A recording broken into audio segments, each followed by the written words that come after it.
popularly called Nyash the Jabroni Slayer. That's his nickname, because you're looking at me, that's the dude's nickname. Maybe we need to find out why he's called that. I'm sorry. David, good morning. Many thanks for joining us. How are you doing and how is Nairobi? I'm doing well. Thank you for having me. Nairobi is a bit cold. Not gonna lie, it's a bit cold. It's not warm. I see. Anyway, just how has the Chan been?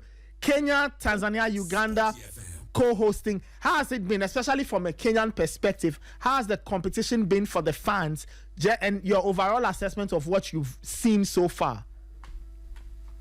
I mean, it's been a fantastic outing. We have enjoyed going to watch our team playing live in a continental tournament. We have never done that before. So many generations have never gotten to enjoy anything of that sort, me being one of them. So having such continental tournaments being played here, it's been fantastic, really. And watching our boys compete with some of the best in other local leagues, just to show like how much our local league has grown and assess ourselves with other teams has been honestly good. I mean, there has been a few cases of us getting a little overexcited and sneaking into the stadium, but we're still lining up. We're still catching up with these kind of things, but it's been looking great. And also watching how our footballers have been playing, winning games, being the group of death, topping it up, being awarded millions, becoming millionaires in less than a month. It's been surreal, to be honest. It's been really fantastic. Great. Let's talk about the performance of the Harambee Stars. They got out of their group under the guidance of Benny McCarthy. They conceded one goal in four. Just run us through, for those who may not be following the competition, how have the Kenyans played and how have they managed to make it out of the group and into the quarterfinals? I mean, there has been several factors to this, in my opinion. One of them is the coach. He has been a big influence, and the chopping and changing that he did, especially when he played against a team like Morocco. We played our first game against DR Congo, two-time Chan champions. We're thinking that's a tough one, right? Mm-hmm. And then we went ahead and won and kept a clean sheet. Then we played against Angola. We drew.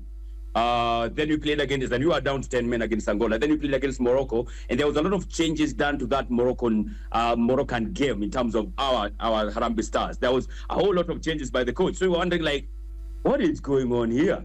If this one does not end up well, it's gonna really look really bad on the coach's side. But we went, we won, kept a clean sheet well at it.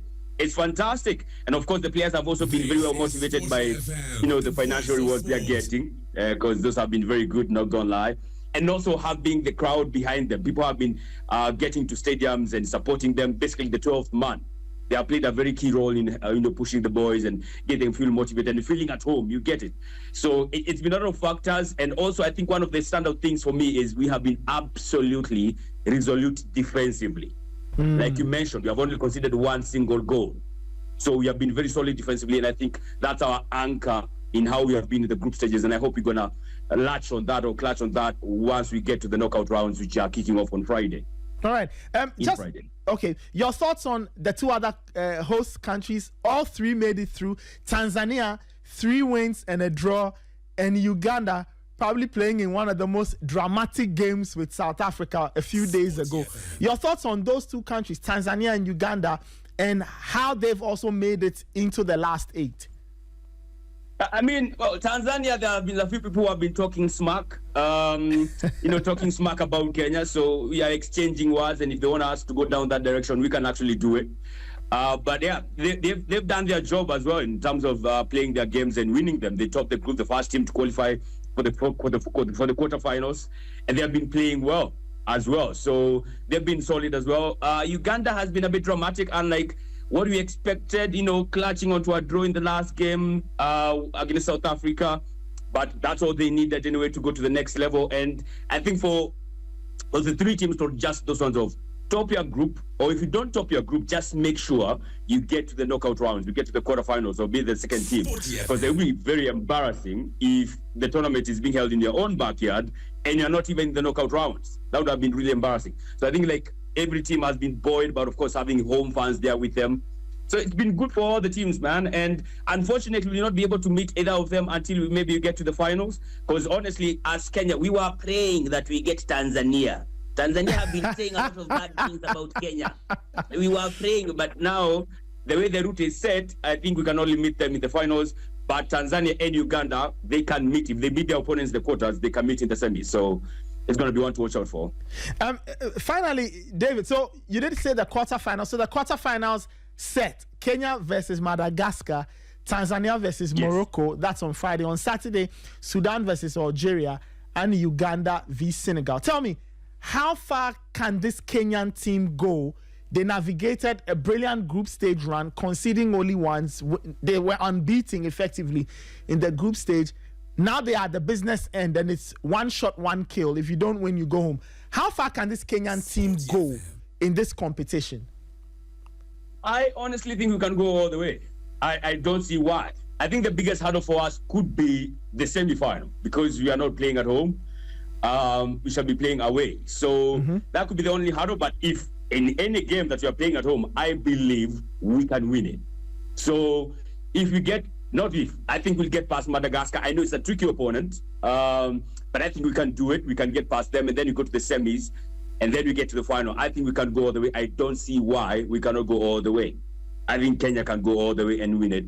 And then, of course, the boys can get the millions that they have been promised. And then, can I just, I mean, who do you think will win the other quarters? There's the Tanzania-Morocco one, which is also on Friday, Sudan, Algeria, and Uganda versus Senegal. Ooh.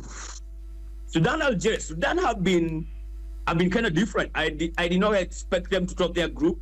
I think I kind of placed Senegal on a high pedestal because they were the defending champions, and I'm thinking they're gonna cruise through. But Sudan topped that group, and now we have Sudan versus Algeria. That's a tough one, not gonna lie.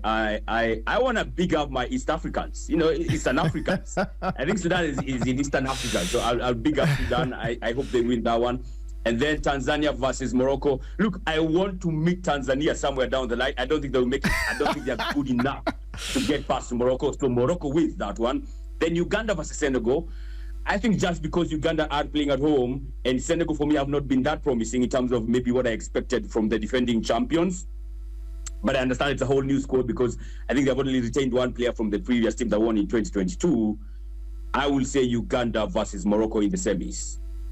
Okay, Uganda versus Morocco in the semis. I see. And then should Kenya go through, then they take on what? The winner of the Sudan-Algeria tie? Yes, and I will go with Sudan. I think I want Sudan. I don't think I want Algeria. I see. Just finally, David, before I let you go, you said that you were talking about the fact that people are excited that there's a competition in Kenya. Do you think after this, the Kenyan authorities would want to attempt hosting another one? Would they want to pitch for another competition in the near future, looking at how well this has gone so far?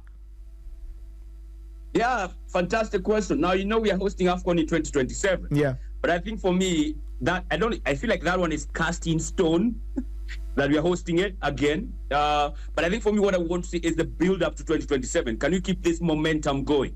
Because there's like 2 seasons of football between now and 2027. So I know the fans are very excited. They are going to watch football, even locally, even before this tournament. People are starting to embrace the Kenyan Football League, and they are attending matches a bit more than usual. So can we now build up on this CHAN tournament and have people attending more matches and just keep up that excitement about our local league as much as we're excited about the English Premier League and all that stuff? So I think for me, it's just about that. Keep the people excited, keep the people going, have a product that people can go want to watch, because people do love football. It's just that they don't have a very nice product to go watch. Okay. So if they do have a nice product they can go watch, then why not? Keep up the momentum going, and then 2027, we host the AFCON 2027, which is even bigger and better. So, yeah, after that, then we can wait and see what else we can do as a country. Let's see what happens. We wish the Harambee Stars the very best as they play the quarters of the CHAN on Friday. David, thank you so much for speaking with us. I'm sure we'll speak again really soon.